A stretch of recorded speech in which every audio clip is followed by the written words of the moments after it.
In the time of Caliph Omar, there lived a man named Taslim who was an extraordinarily gifted harpist. His voice was so beautiful and powerful that it captivated everyone, bringing him immense fame, wealth, and adoration. However, as he aged, his talent faded, his voice became weak, and he lost his skill.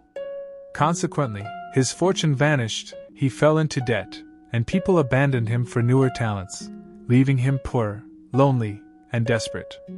Feeling abandoned by the world and questioning divine justice, Taslim wandered to a graveyard.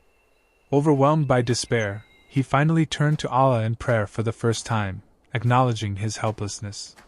He asked not just for sustenance, but specifically for strings for his harp, vowing that if he lived, he would play only for God.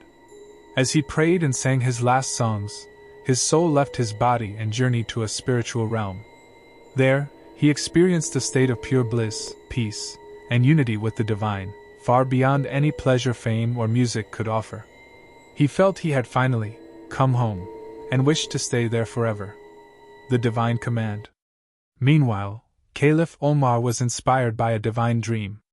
He was told to take 700 dinars from the treasury and give them to God's chosen servant in the graveyard, specifically to buy harp strings. Omar went there and found the ragged, sleeping Taslim. Realizing that true worth is not in appearance, he waited respectfully. The return and realization. Omar's sneeze awakened Taslim's soul, which returned to his body.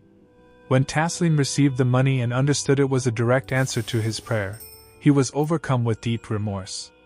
He broke his heart, cursing his talent and the pride it had fostered, feeling that his obsession with music and fame had kept him spiritually blind and separated from God. Omar calmed him, explaining that even this extreme self-reproach and emotional fluctuation were still products of the ego.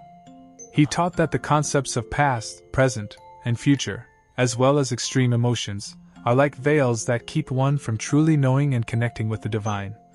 The story illustrates that worldly success and talents are temporary and can become obstacles to spiritual awareness. True fulfillment lies beyond material things, and true wisdom comes from transcending the ego to realize one's connection with the divine.